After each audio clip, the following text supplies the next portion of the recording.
ಕಾಂಗ್ರೆಸ್ ಪಕ್ಷದ ಎಲ್ಲ ಹಿರಿಯ ನಾಯಕರ ಒಂದು ಆಶೀರ್ವಾದದೊಂದಿಗೆ ರಾಹುಲ್ ಗಾಂಧಿ ಅವರು, ಶ್ರೀಮಾನ್ ಖರ್ಗೆ ಸಾಹೇಬರು, ಸಿದ್ದರಾಮಯ್ಯ ಸಾಹೇಬರು ಮತ್ತೆ ಡಿ.ಕೆ. ಶಿವಕುಮಾರ್ ಸಾಹೇಬರು ಒಂದು ಆಶೀರ್ವಾದದೊಂದಿಗೆ ಮತ್ತೆ ಪ್ರತಿಯೊಬ್ಬರು ನಮ್ಮ ಶಾಸಕರು, ನಮ್ಮ ಇನ್ಚಾರ್ಜ್ ಮಿನಿಸ್ಟರ್ಗಳಾಗಿರ್ಬೋದು, ಹಿರಿಯ ನಾಯಕರು ವೀರಪ್ಪ ಮೊಯ್ಲಿ ಸಾಹೇಬರಾಗಿರ್ಬೋದು, ಶಿವಶಂಕರ ರೆಡ್ಡಿ ಸಾಹೇಬರಾಗಿರ್ಬೋದು, ಎಲ್ಲರದ ಒಂದು ಸಪೋರ್ಟ್ ಒಂದಿಗೆ ಮತ್ತೆ ನಮ್ಮ ತಂದೆಯವರಾದ ಶ್ರೀ ಎಂ ಆರ್ ಸೀತಾರಾಮನ್ ಅವರ ಆಶೀರ್ವಾದದೊಂದಿಗೆ ಈ ಕಾರ್ಯಕ್ರಮ ಮತ್ತೆ ಈ ನಮ್ಮ ಚಿಕ್ಕಬಳ್ಳಾಪುರ ಕ್ಷೇತ್ರದ ಅಭ್ಯರ್ಥಿಯಾಗಿ ಡಿಫಾರ್ಮ್ ಕರೆಕ್ಟ್ ಮಾಡ್ಕೊಂಡಿದ್ದೀವಿ. ಇವತ್ತು 100ಕ್ಕೆ 100 ಕಾಂಗ್ರೆಸ್ ಪಕ್ಷದ ಜಯ ಆಗುತ್ತೆ.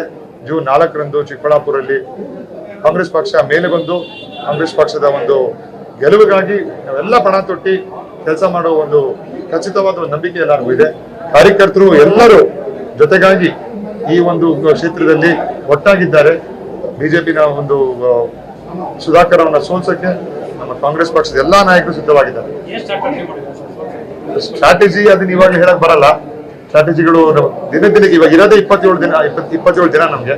ಅದಕ್ಕೆ every hour every half a day is very important ಅಂತ ಹೇಳಿ ಅರ್ಧ ದಿನಕ್ಕೂ ನಾವು ಕಾರ್ಯಕ್ರಮ ರೆಡಿ ಮಾಡ್ಕೊಂಡ್ ಬಂದಿದ್ದೀವಿ.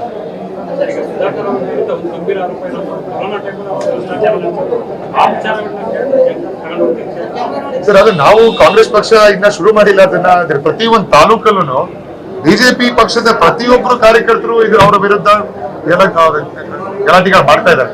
ಸೊ ಅದನ್ನ ಎಲ್ಲ ಅವರೇ ಮುಗಿಸ್ಕೊಳ್ಳಿ. ಅದಾದ್ಮೇಲೆ ಕಾಂಗ್ರೆಸ್ ಪಕ್ಷದ ಕಡೆಯಿಂದ ನಾವು ನಮ್ಮ ಅಭಿಯಾನವನ್ನು ಶುರು ಮಾಡ್ತೀವಿ. ಸರ್, ನಮ್ಮ ಸೀನಿಯರ್ ನಾಯಕರು ಎಲ್ಲ ಒಂದು ನೇತೃತ್ವದಲ್ಲಿ ಇವತ್ತು ಸಾಯಂಕಾಲ 2-3 ಮೀಟಿಂಗ್ಗಳಾಗುತ್ತೆ. ಆದ್ರೆ ನಮ್ದು ಒಂದು ಪರ್ಸನಲ್ ವಿಷನ್ ಏನಂದ್ರೆ ಚಿಕ್ಕಬಳ್ಳಾಪುರನ 100% ಲಿಟ್ರೇಟ್ ಮಾಡಬೇಕು, ಚಿಕ್ಕಬಳ್ಳಾಪುರನ 100% ಡಯಾಬಿಟೀಸ್ ಫ್ರೀ ಮಾಡಬೇಕು.